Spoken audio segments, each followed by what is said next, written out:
Hello students, how are you all doing? Welcome to our channel physics class. Have all of you seen Transformer? Yes, we all have seen Transformer. It seems interesting to us. Then how these Transformer works? Are you interested in learning the working of Transformers? Because the working of Transformer is very easy and it is very interesting. Because Transformers are basically used to convert our AC voltage. What voltage we get at our home is AC voltage. So these transformers are used to convert high voltage AC to the low voltage AC, or a low voltage AC to a high voltage AC. So that is the basic function of transformer. So first of all, we'll study what is the work of transformer or why transformers are used. So transformers are used to change an AC voltage from one value to another value which is greater or smaller than the previous one. Then second thing we want to know about transformer is that at what principles transformers work. So transformer works on a very easy principle, and that principle is mutual induction. And what is mutual induction? That if we are having say two coils which are placed nearby, then if the current is flowing in any of the coil, then due to this current, if this is a varying current, then there is a magnetic flux which is generated, and this magnetic flux also passes through the second coil, and if this magnetic flux is changing, then it induces current into the another coil. So in short, the change in magnetic flux due to one coil creates an electron induction in the second coil. This principle is known as mutual induction. Mutual means between these two. So that is known as mutual. Mutual means between one another. So there is an induced current due to the changing magnetic flux. This is known as mutual induction. So now we know that what is the use of transformer. Also we know that what is the principle of transformer. Then first of all, we will study the construction of transformer and then the working of transformer. That is how transformer is made and how it works. So for transformer, it has two sets of coils because we need mutual induction. So we use two sets of coils, and these coils are insulated from each other, and they are wound on soft iron core on top of the other or separately. That means we are having only one soft iron core, or we are having two soft iron cores. So there are two coils. One coil is known as primary coil and the other coil is known as secondary coil. So we use primary coil for input and secondary coil for output. So basically what we have two set of coils. The first one is the primary coil and the second one is the secondary coil.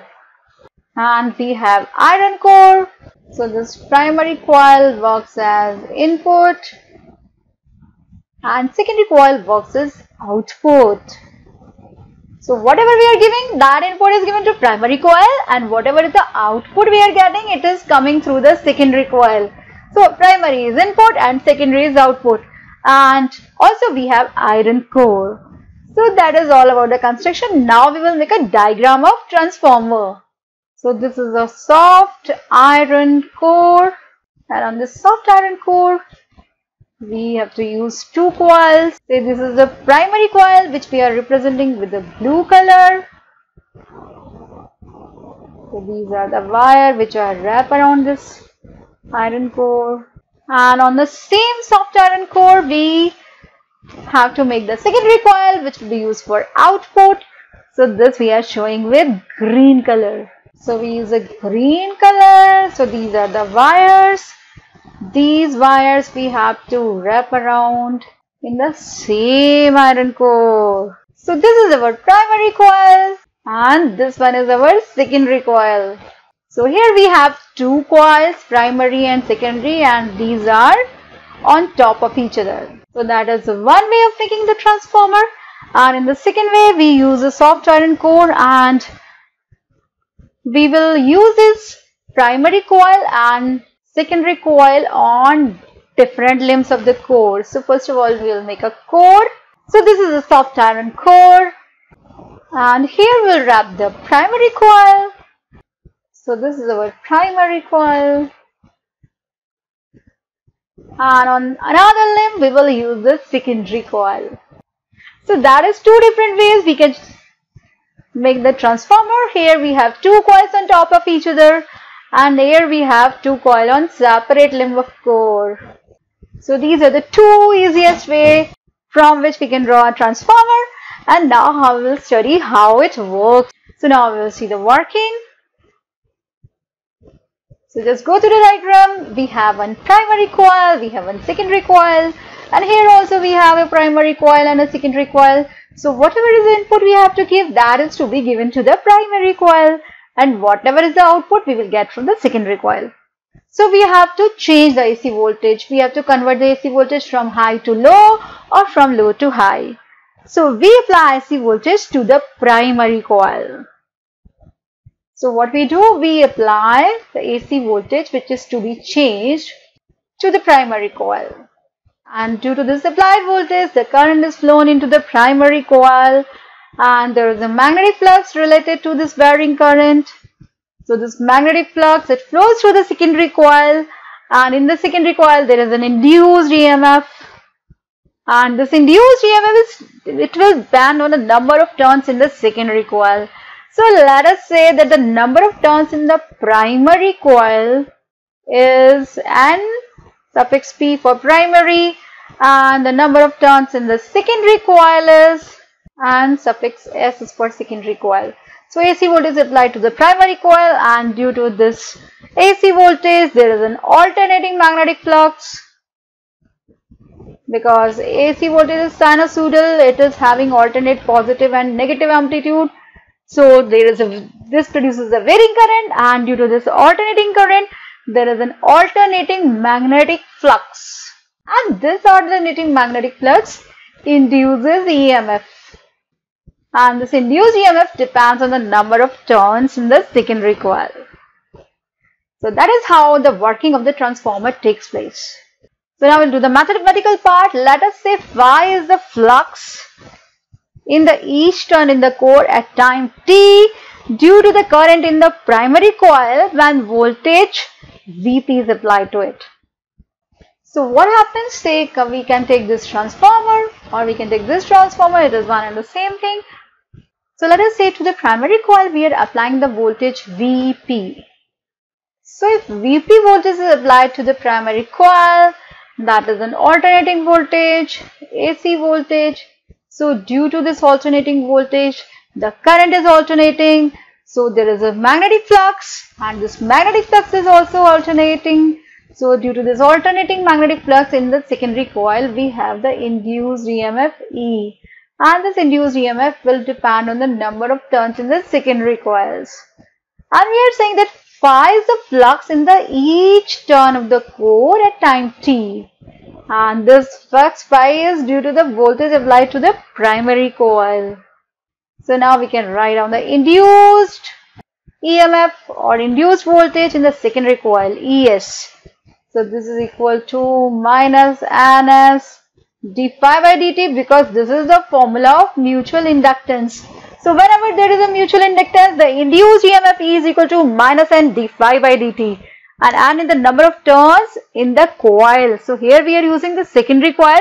So the number of turns will be Ns, and the change in magnetic flux with time is d phi by dt. So we have written the formula ES is equal to minus Ns d phi by dt. So this alternating flux, it induces EMF, which is called back EMF in the primary, which we call as self-inductance. So there is also induced self-inductance in the primary coil, that depends on the number of turns in the primary and the change in the magnetic flux.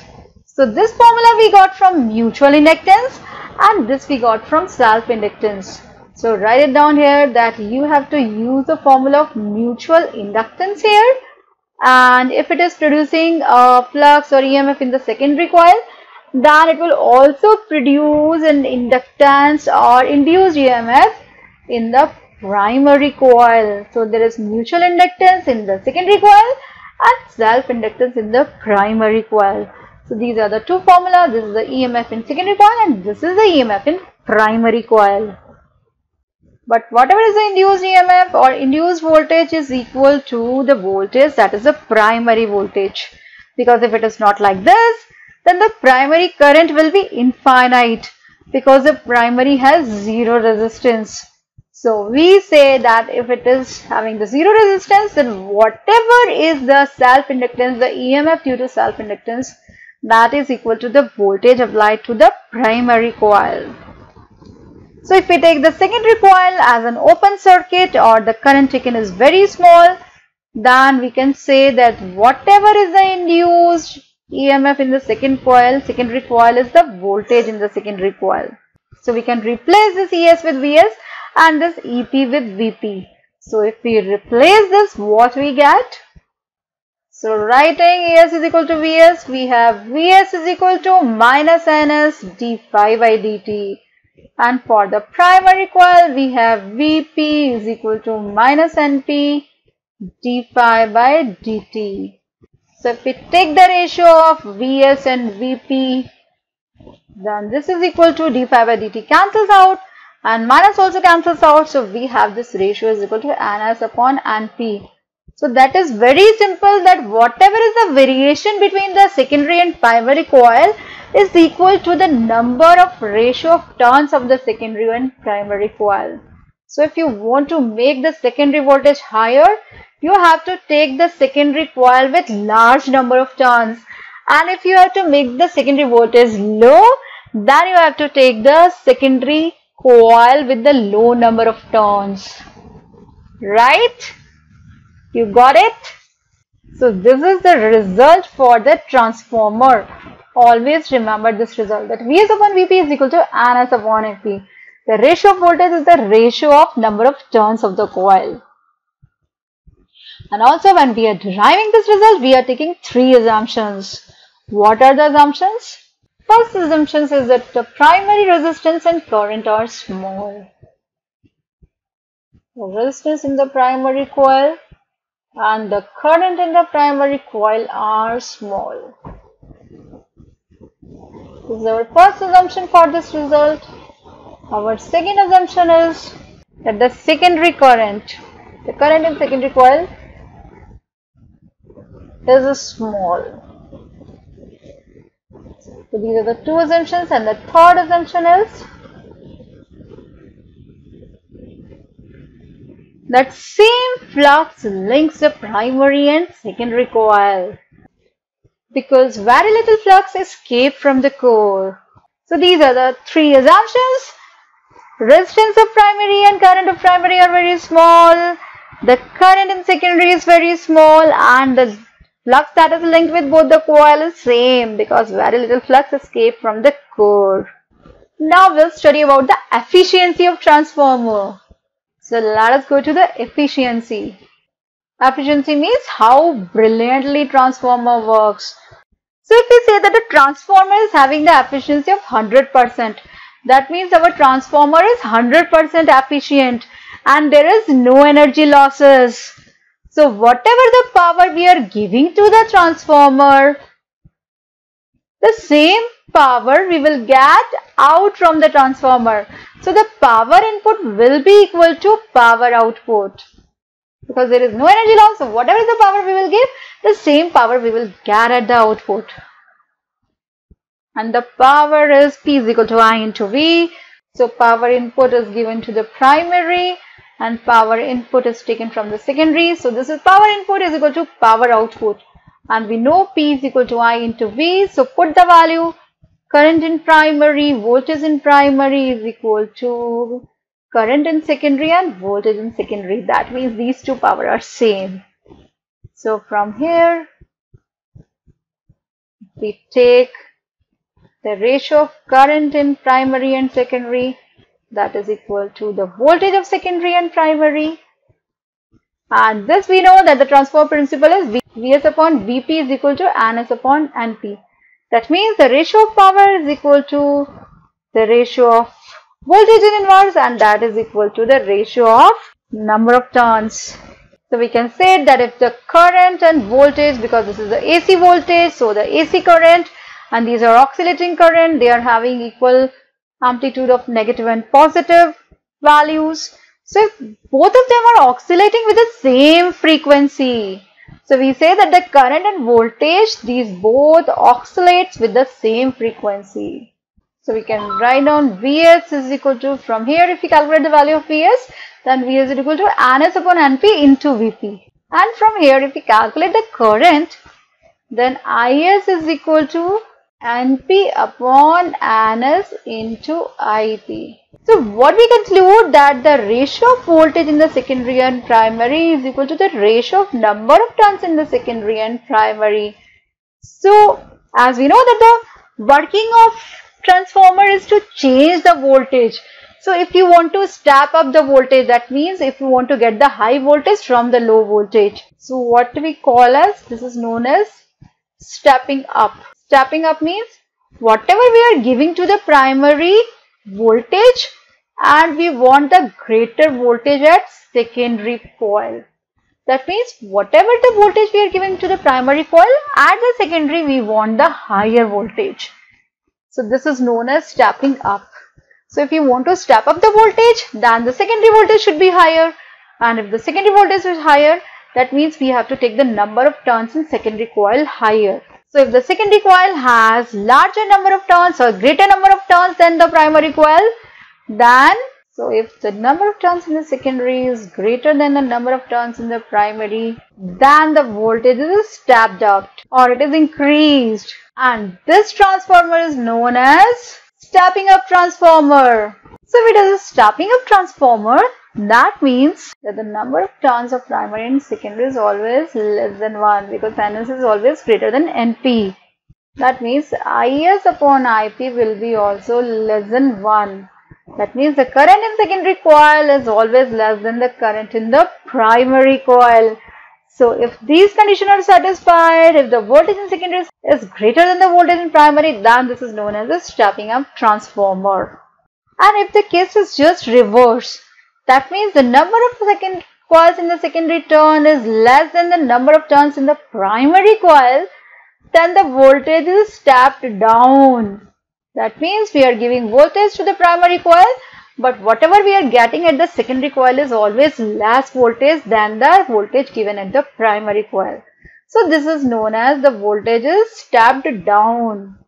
Vs is always less than Vp. Then this is called as stepping down transformer. So if you're having a stepping down transformer, that means the voltage in secondary is less than the voltage in primary. The voltage output is always less than the voltage input. So from this formula if we see, then the current in secondary will be greater than the current in primary. That means the voltage is stepped down or reduced and the current is increased. So this is how we have two types of transformers, stepping up transformer and stepping down transformer. So whenever we need to increase the voltage at the output, then we use stepping up transformer. We take the number of turns greater in the secondary coil, and when we need to step down the voltage, when we need to convert a high voltage to low voltage, then we use a stepping down transformer where the number of turns in secondary coil is less than the primary coil. So we can step up the voltage and we can step down the voltage, and accordingly we take the number of turns as higher or smaller. So that is a very easy and basic principle of working of transformer. It is interesting, isn't it? Do you find it interesting? If it is interesting, then please comment yes in the comment box. So this is what we have talked about, the efficiency of the transformer. And whenever we talk about the efficiency of the transformer, then we consider that there is no energy losses. So if the efficiency is 100% and there is no energy losses, but in actual transformer the efficiency is never 100% because there is always energy loss. If you are using the practical transformer or the actual transformer, there is always energy loss. And what is the reason of energy loss? There are 4 reasons. So we will study all those 4 reasons that why there is an energy loss in the practical transformers or actual transformers. So there is an energy loss in the actual transformers? The first reason is there may be some leakage in the flux, which we call as flux leakage. Because if we are talking about the ideal transformer, then whatever is the flux in the primary coil, all the flux passes through the secondary coil. But if there is some leakage in the flux, then not all of the flux due to primary passing through the secondary coil. And what is the reason for flux leakage? Why there is a leakage in the flux? It may be due to designing of a core, that not all the flux is linked to the secondary, whatever is in the primary, or there may be some air gaps in the core that causes the leakage in the flux. So this is a reason of energy loss. Then how can we cure this?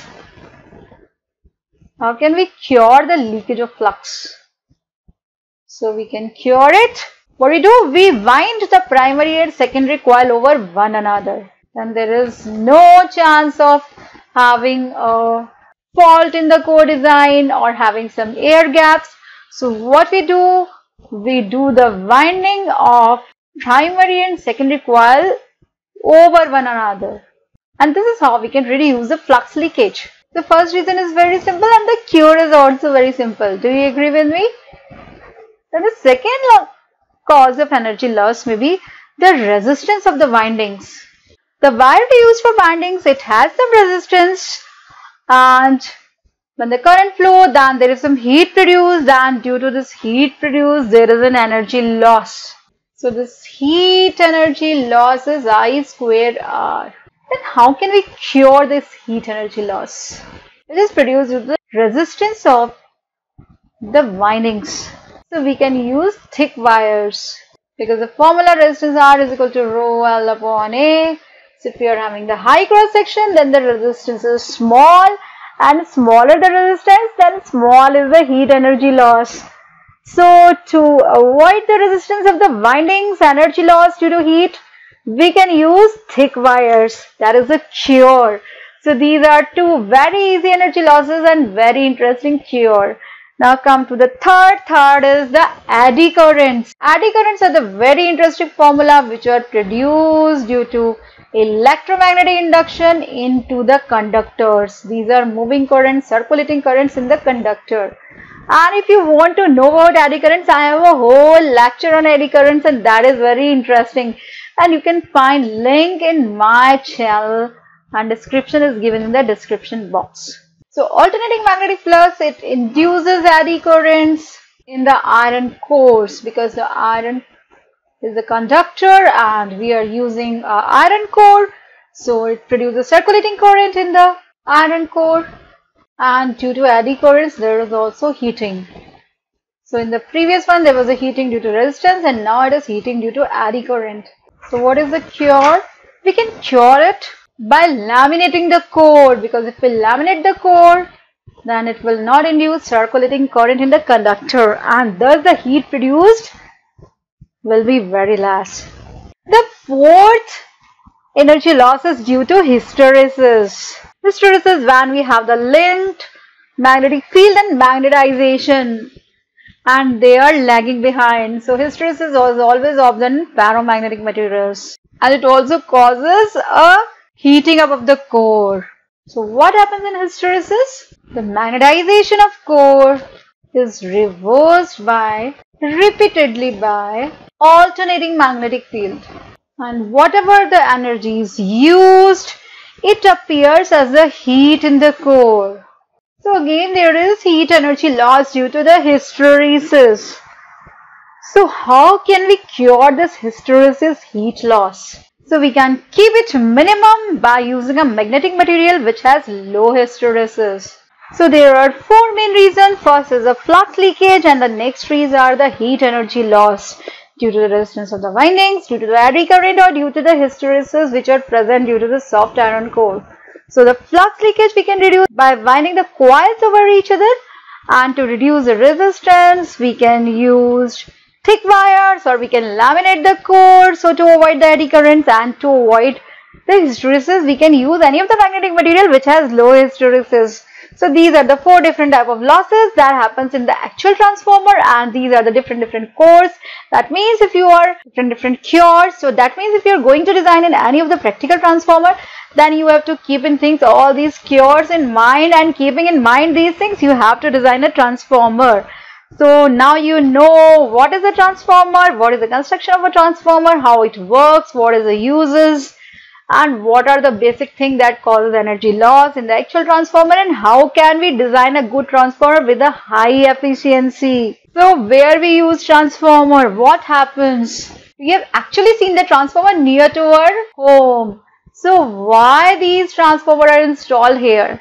So let us see what happens. Whatever is the power, it is generated with the power generators. That is the AC voltage, AC power we are getting at our home.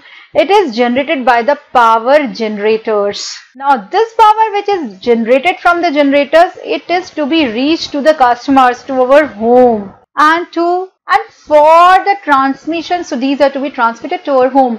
And for the transmitter we need high voltage, because for the high voltage energy loss is low. So we want the minimum energy loss, so we have to transmit the power from the generators at a high voltage.